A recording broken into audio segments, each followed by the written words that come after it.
Etibar berəsdə 1, 2, 3 Matiz. Bu ikisi metanda, bu benzinde. 2009 yıl 82.000 kilometre yürüyen benzinde.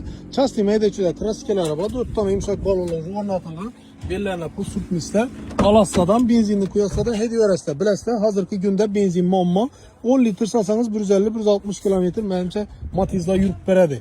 Başka maşina garantiya yox, lakin 10 kilometre verişinə. Yine salon halatları.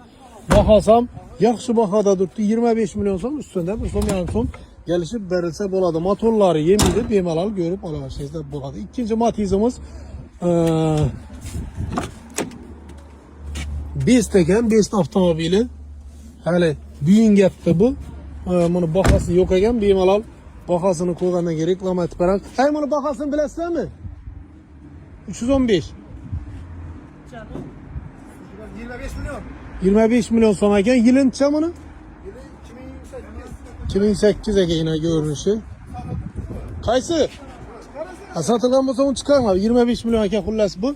Vergini göremiz 399. 2009 yılda işlep çıkaran 240 bin yürüyen metallar, bazenleri işlengen. Az bakasına ama etip ötemiz. Maşin halatları. Zor halatta tuttu maşindeyken. Hazır en esası maşin işlabot tuttu Matiz'da. Benzin ekonomisi 27 milyon son. Gele veresin.